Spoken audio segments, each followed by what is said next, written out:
ठीक है। अब पल्मोनरी सर्कुलेशन के बारे में बताऊंगी। ठीक है, सबसे पहले पल्मोनरी सर्कुलेशन के बारे में बताती हूँ।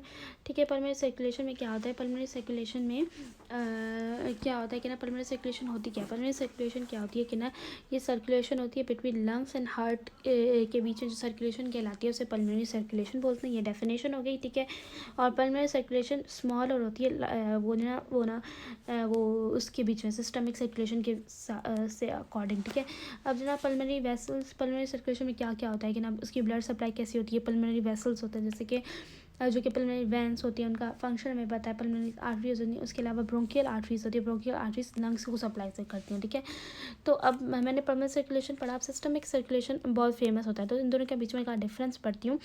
ठीक है, अब पल्मोनरी सर्कुलेशन क्या होती है, स्मॉलर सर्कुलेशन होती है। ये ना मैंने ना सीक्वेंस वाइज नहीं लिखे, लेकिन मैं समझाने के लिए इजीली सीक्वेंस वाइज लिखती हूँ। ठीक है, सिस्टमिक सर्कुलेशन क्या होती है, लार्जर सर्कुलेशन होती है। ठीक है, सिस्टमिक सर्कुलेशन में हाई प्रेशर होता है, बिकॉज उसको सारी बॉडी को सप्लाई करना होता है, तो हाई प्रेशर होता है।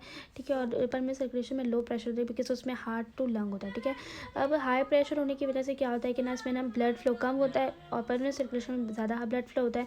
अब कम ब्लड फ्लो होगा, मतलब मे बी रेजिस्टेंस भी ज़्यादा हो, तो इसमें मोर रेजिस्टेंस होती है सिस्टमिक सर्कुलेशन में, पल्मोनरी सर्कुलेशन में लेस रेजिस्टेंस होती है। ठीक है, अब और लो प्रेशर और हाई प्रेशर होने की वजह से थिक ब्लड वेसल्स भी होती हैं, और पल्मोनरी में थिन ब्लड वेसल्स होती हैं, सिस्टमिक की थिक ब्लड वेसल्स होने की वजह से ज़्यादा कंप्लाइंट होती हैं।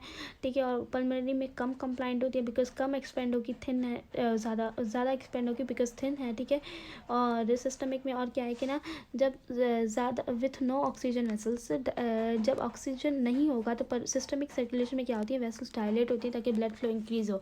लेकिन पल्मोनरी सर्कुलेशन में अगर ऑक्सीजन नहीं होता, ब्लड वेसल्स कंस्ट्रिक्ट होती हैं ताकि वहाँ से ऑक्सीजन लेती है ना, तो ऑक्सीजन होगा ही नहीं, तो ले नहीं पाएंगी, तो वहाँ पर वेसल्स कंस्ट्रिक्ट हो जाती है। ठीक है, उसके बाद फंक्शंस पढ़ेंगे पल्मोनरी सर्कुलेशन की। ठीक है, फंक्शंस में कौन क्या क्या आ जाती है, एक तो गैसेस एक्सचेंज आती है हार्ट और लंग्स के बीच में। ठीक है, दूसरा रिजर्वायर ऑफ ब्लड, ये जो ना पल्मोनरी सर्कुलेशन जो ना थोड़ा सा ब्लड भी जो ना रिजर्वायर करता है, अगर जब नीड होती है तब देती है। ठीक है, इसके अलावा क्या फंक्शन है, कन्वर्ट एंजियोस्टेनिन 1 टू एंजियोस्टेनिन 2। एंजियोस्टेनिन क्या है, वेसोकंस्ट्रिक्टर है। ठीक है, लंग्स की कैपिलरीज के पास जो ना वो ना कुछ जो ना एंजियोस्टेनिन कन्वर्टिंग एंजाइम्स होते हैं जो कि कन्वर्ट करती है एंजियोस्टेनिन 1 को एंजियोस्टेनिन 2 में। ठीक है, उसके अलावा क्या फंक्शन है, ब्रेक्स ब्रेडिकाइन को तोड़ता है जो कि वेसोडाइलेटर है। यही एंजियोस्टेनिन कन्वर्टिंग एंजाइम ही जो ना ब्रेडिकाइन को तोड़ता है ताकि वेसोडाइलेशन ना हो। ठीक है, बस ये यहाँ तक जो ना फंक्शन लिखना इंपॉर्टेंट है। ठीक है, इसके अलावा पढ़ूंगी फिजियोलॉजिकल शंट्स। फिजियोलॉजिकल शंट्स क्या होता है, शंट होता है क्या है, जहाँ पर डीऑक्सीजनेटेड या ऑक्सीजनेटेड ब्लड में मिक्स हो जाए। ठीक है, फिजियोलॉजिकल शंट क्या होती है कि ना, हमें राइट साइड की पता है कि ना क्या होता है कि राइट साइड में जो ना वो ना पल्मोनरी सर्कुलेशन में क्या होता है कि ना, ब्लड जो ना होल बॉडी से मूव होकर राइट एट्रियम में आता है, फिर राइट वेंट्रिकल में जाता है, फिर वहाँ पर पल्मोनरी आर्टरी की तरफ जाता है ताकि ऑक्सीजनेट हो। लेकिन लेफ्ट साइड का हमने क्या होता है कि लेफ्ट साइड में जो ना वो ना ब्लड जो ना लंग्स से आता है लेफ्ट एट्रियम में। ठीक है, ताकि होल बॉडी को सप्लाई हो ऑक्सीजन ब्लड। लेकिन एक ब्रांच या ये कह सकते हैं ब्रोंकियल आर्टरी जो कि लंग्स को सप्लाई करती है, वो क्या करती है, आफ्टर सप्लाई टू लंग्स यहाँ पर जो ना ड्रेन करती है पल्मोनरी वेन में। ठीक है, वो आफ्टर सप्लाई टू लंग्स से वहाँ पर ड्रेन करती है पल्मोनरी वेन में, drain deoxygen blood to pulmonary vein, जिसकी वजह से पल्मोनरी वेन में जो ऑक्सीजनेटेड ब्लड होता है थोड़ा सा डीऑक्सीजनेटेड ब्लड में मिक्स हो जाता है, जिसको बोलते हैं शंट। ठीक है, तो ये एक हो गई एग्जाम्पल फिजियोलॉजिकल शंट की। दूसरी फिजियोलॉजिकल शंट जो ना बच्चों में होती है। ठीक है, ये क्या होती है कि ना, बिफोर बर्थ क्या होता है कि ना, दो एट्रिया के बीच में ना दो एक गैप होता है, फोरामेन ओवल होता है, जिसके थ्रू जो ना ऑक्सीजन डीऑक्सीजन ब्लड मिक्स हो जाता है, लेकिन इसको बिकॉज लंग्स फंक्शन नहीं होते। ठीक है, लेकिन ये जो ना पैथोलॉजिकल तब बनता है अगर ये foramen Oval after birth lungs जब फंक्शन हो जाते हैं, तो ये जो ना वो ना तब भी फंक्शन ये रहे, फोरामेन ओवल क्लोज ना हो, तो इसको पैथोलॉजिकल शंट बोलते हैं। ठीक है, ठीक है, इसके बाद मैंने पल्मोनरी सर्कुलेशन पढ़ लिया। इफेक्ट ऑफ हाइपोक्सिया बाद में पढ़ूंगी, अभी मैं ना zones of pulmonary blood flow पढ़ती हूँ। ठीक है, अब जोन्स के बारे में पढ़ूंगी। तो ना जोन्स क्या होता है, जोन्स जो है ना वो ना हम ना यहाँ से वो लंग्स में से जो ना हार्ट की तरफ जो ना वो ना ब्लड आता है। ठीक है, ऑक्सीजनेट होने के लिए। ठीक है, अब ये ब्लड जो है ना वो ना किस पे डिपेंड करता है कि ये ब्लड जो है ना वो ना कितना जाएगा। ठीक है, वो ये ब्लड जो है ना फ्लो करेगा या नहीं करेगा, या कितना फ्लो करेगा डिफरेंट कंपार्टमेंट ऑफ लंग पे, वो किस पे डिपेंड करेगा, एल्विलर प्रेशर और उसके अराउंड के वेसल्स पे। अगर एल्विलर का प्रेशर ज़्यादा हुआ और अराउंड द वेसल्स से तो ना वो ना जो है ना वो ना ब्लड फ्लो नहीं करेगा, ठीक है। और अगर एल्विलर का प्रेशर कम हुआ तो ब्लड फ्लो करेगा, ठीक है।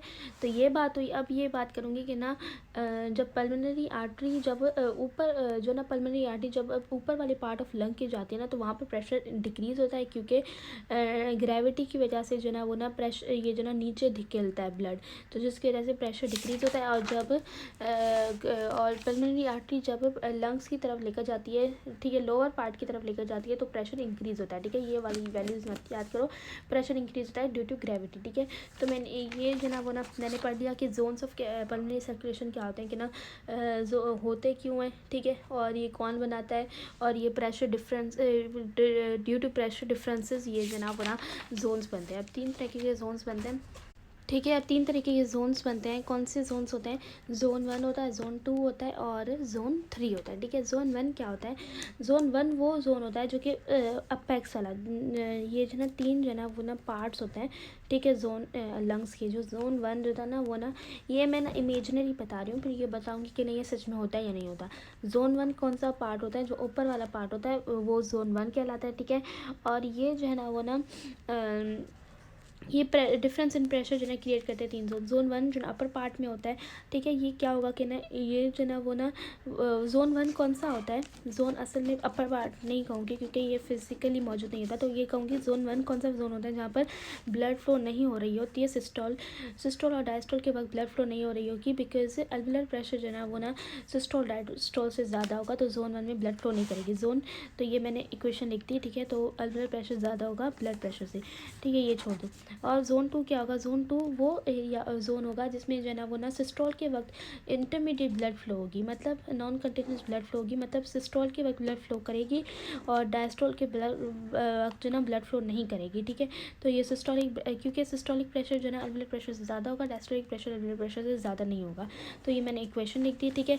इसके अलावा जोन 3 क्या होता है, जोन 3 मतलब होता है कि ना जो ना ब्लड फ्लो करे सिस्टोल डायस्टोल दोनों के वक्त, ठीक है, क्योंकि सिस्टोल डिस्टोल दोनों से जो ना एल्विलर प्रेशर ज़्यादा होगा, तो एल्विलर प्रेशर कम होगा, एल्विलर प्रेशर कम है ब्लड प्रेशर से, ठीक है। अब ये बात हो गई कि ना मैंने जोन्स तो पढ़ लिया। अब नेचुरली जोन्स कौन कौन से मौजूद होते हैं अब ये पढ़ूंगी, ठीक है। नेचुरली जो है वो ना सिर्फ नेचुरली जो जोन 1 मौजूद नहीं होता, because there is no existence of zone 1, because ऐसा कोई भी पार्ट नहीं होता लंग्स का जिसको ब्लड ना मिल रहा हो ऑक्सीजनेट होने के लिए, ठीक है। तो ये पैथोलॉजिकल क्रिएट हो सकता है, पैथोलॉजिकल कल क्रिएट होगा ये मैं पढ़ूंगी, लेकिन जोन 1 नहीं होगा, ठीक है। अब जोन कौन कौन से जोन्स होते हैं, 2 जोन्स होते हैं, जोन 2 और जोन 3। जोन 2 और जोन 3 कैसे होता है, तो 10 सेंटीमीटर फ्रॉम अबव हार्ट जहाँ पर होता है लंग्स के, ठीक है, वहाँ से जो ना 10 सेंटीमीटर जो ना वो ना अबव हार्ट से जो ना वो जोन 2 होता है, और उसके नीचे जो ना वो ना सारा जोन 3 होता है, ठीक है।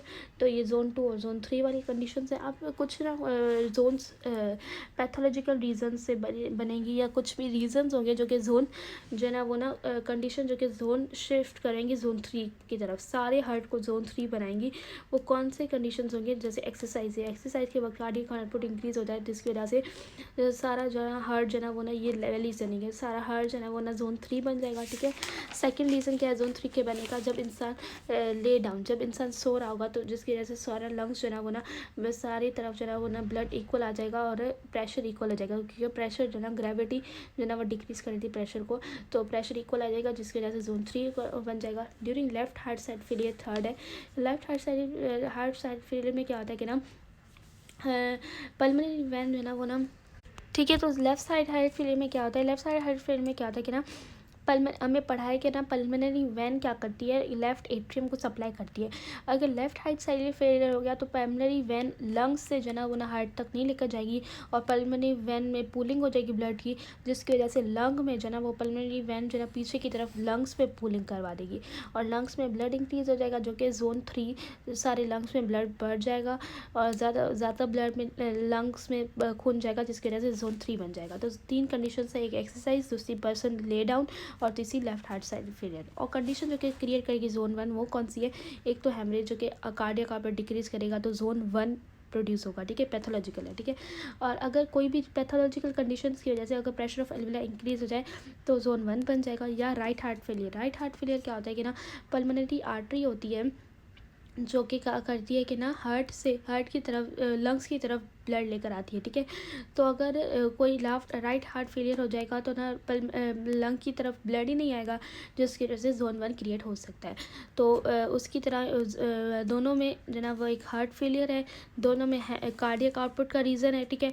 और ये जो ना सेकेंड वाला रीज़न थोड़ा अलग है, ठीक है। उसके बाद है अब क्या पढ़ूंगी, अब जो है ना वो ना मैंने पढ़ लिया जोन्स पढ़ लिया, अब पढ़ूंगी पल्मोनरी कैपिलरी डायनामिक्स, ठीक है। पल्मोनरी कैपिलरी डायनामिक्स क्या होता है कि ना मैं नाम से समझूंगी पल्मोनरी आर्टरीज वगैरह, पल्मोनरी कैपिलरीज और पल्मोनरी कैपिलरीज और इंटरस्टिशियल फ्लूइड के बीच में जो ना इंटरस्टिशियम स्पेस और पल्मोनरी कैपिलरीज के बीच में जो फ्लूइड का जो मूवमेंट होगी उसको पल्मोनरी कैपिलरी डायनामिक्स बोलते हैं। तो it shows the dynamics of fluid between pulmonary capillaries and interstitial space and alveoli, ठीक है। तो ये हो गया। अब क्या होगा कि ना कुछ प्रेशर्स इनसाइड कैपिलरीज होंगे और कुछ प्रेशर आउटसाइड कैपिलरी के होंगे, ठीक है। तो जिसकी वजह से फ्लूइड की जो ना मूवमेंट होगी। अब प्रेशर इनसाइड कैपिलरी कौन से होंगे, एक हाइड्रोस्टेटिक प्रेशर होगा, एक ऑस्मोटिक कोलाइडल प्रेशर होगा। हाइड्रोस्टेटिक प्रेशर कितना होगा, ये जो ना वो ना वाटर वहाँ के मौजूद वाटर से मिलेगा। ऑस्मोटिक कोलाइडल प्रेशर वहाँ के मौजूद प्रोटीन्स की वजह से होगा। हाइड्रोस्टेटिक प्रेशर कितना होगा, +7 होगा। ऑस्मोटिक कोलाइडल प्रेशर -28 होगा। माइनस क्यों है, क्योंकि प्रोटीन्स हैं तो वो नेगेटिव चार्ज देंगे, ठीक है। अब प्रेशर आउटसाइड कैपिलरीज जो ना वो सेम जो ना एक हाइड्रोस्टेटिक प्रेशर होगा और एक कोलाइडल प्रेशर होगा, ठीक है, प्रोटीन्स की वजह से, ठीक है। अब जो हाइड्रोस्टेटिक प्रेशर होगा वो जो ना कितना होगा, -8। यहाँ पर माइनस क्यों है, क्योंकि उस लिम्फेटिक्स की वजह से होगा, क्योंकि लिम्फेटिक्स वहाँ से इंटरस्टिशियम है ना ये आउटसाइड कैपिलरीज, तो इंटरस्टिशियम में लिम्फेटिक्स होती है जिसकी वजह से वो ड्रेनेज की वजह से ये माइनस हो जाता है, ठीक है। और जो ऑस्मोटिक कोलाइडल प्रेशर कितना होगा, -14 होगा। और ये -14 माइनस क्यों होगा, क्योंकि प्रोटीन्स की वजह से, ठीक है। तो सारे जो ना ये प्रोटीन्स की वजह से नेगेटिव होगा और आउटसाइड वाला हाइड्रोस्टेटिक प्रेशर नेगेटिव होगा, क्योंकि लिम्फेटिक्स की वजह से। सिर्फ प्लस कौन सा होगा, इनसाइड कैपिलरी का जो हाइड्रोस्टेटिक प्रेशर है, क्योंकि वहाँ पर ना कोई लिम्फेटिक्स होगी ना कोई प्रोटीन्स होगी, क्योंकि जिसकी वजह से हो रहा है, ठीक है।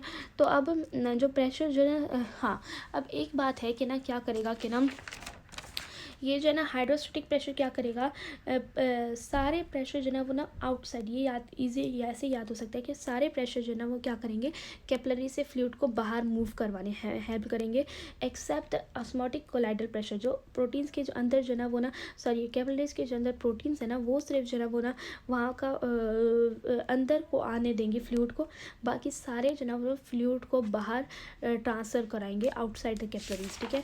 तो ये हो गया दैट फ्लूइड सारे प्रेशर जो कि फ्लूइड को पुश करेंगे आउट ऑफ द कैपिलरी, वो सारे प्रेशर्स होंगे एक्सेप्ट एक जो ना प्लाज्मा कोलाइडल प्रेशर जो ना वो ना इनसाइड द कैपिलरीज पुश करेगा, ठीक है। तो ये दोनों को ऐड तीनों को ऐड करके क्या हो जाएगा 29 और यहाँ पर 28, मतलब आउटसाइड प्रेशर कितना है 29 है। मतलब ये डिफरेंस क्या आ गया, +1 का डिफरेंस हो गया, ठीक है। ये रहा +1 का डिफरेंस हो गया, जिसकी वजह से क्या होगा कि थोड़ा सा ब्लड जो ना वो ना फ्लूइड जो ना वो ना बाहर मूव होगा, ठीक है। और वो भी जो ना वो ड्रेन हो जाएंगे लिम्फेटिक्स से, ठीक है। लेकिन अगर ये फ्लूजन एक्यूमुलेट हो जाए पैथोलॉजिकल किसी रीजंस की वजह से, उसकी वजह से पल्मोनरी एडिमा हो सकते हैं, ठीक है। अब ये रीजंस क्या होंगे पल्मोनरी एडिमा के, मतलब वो, ठीक है। अब उसके नाम पल्मोनरी एडिमा के रीजंस कौन से होंगे, जैसे जो कि ये भी कह सकते हैं कि वो रीज़न जो कि ना फ्लूइड को एक्यूमुलेट करवाएं जो कि पल्मोनरी एडिमा करवाएं, ठीक है।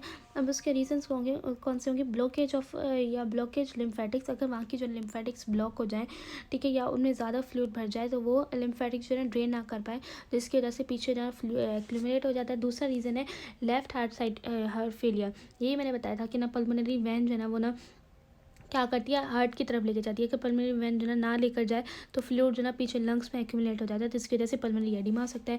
कैपिलरी मेम्ब्रेन की डैमेज की वजह से कैपिलरी मेम्ब्रेन क्या करवाती है, वो उसमें से जो ना वो ना नमोनिया वगैरह में ना कोई इन्फेक्शंस होते हैं जो कि ना उसको ना कैपिलरी मेम्ब्रेन को जो ना डिस्ट्रक्ट करते हैं। कैपिलरी मेम्ब्रेन को डिस्ट्रक्ट होगी ना, उसमें से जो ना फ्लूइड जो है ना वो ना आउट निकलेगा, ज़्यादा निकलेगा, जिसकी वजह से पल्मोनरी एडिमा हो सकता है।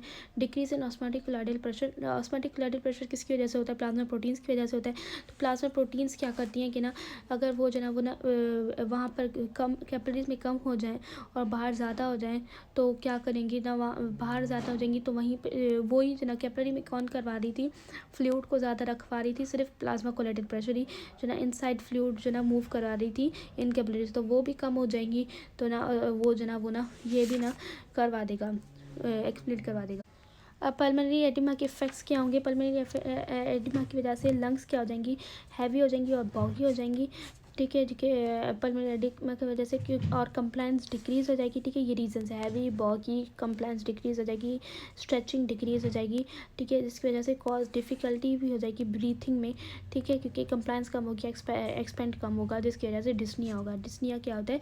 ब्रीथिंग प्रॉब्लम को डिस्निया बोलते हैं। ठीक है, ठीक है, अब इसके बाद पढ़ेंगे इफेक्ट के बाद पढ़ेंगे types of stages pulmonary oedema की होंगी ना, क्रोनिक होगी, एक्यूट होगी। क्रोनिक मतलब ज़्यादा देर तक पल्मोनरी एडिमा चला है। एक्यूट जो ना वो ना अभी हुआ है और ये ज़्यादा जो ना अभी हुआ है और ज़्यादा जो ना वो ना हार्मफुल होता है। ठीक है, तो ये प्रिवेंट की नहीं किया जा सकता।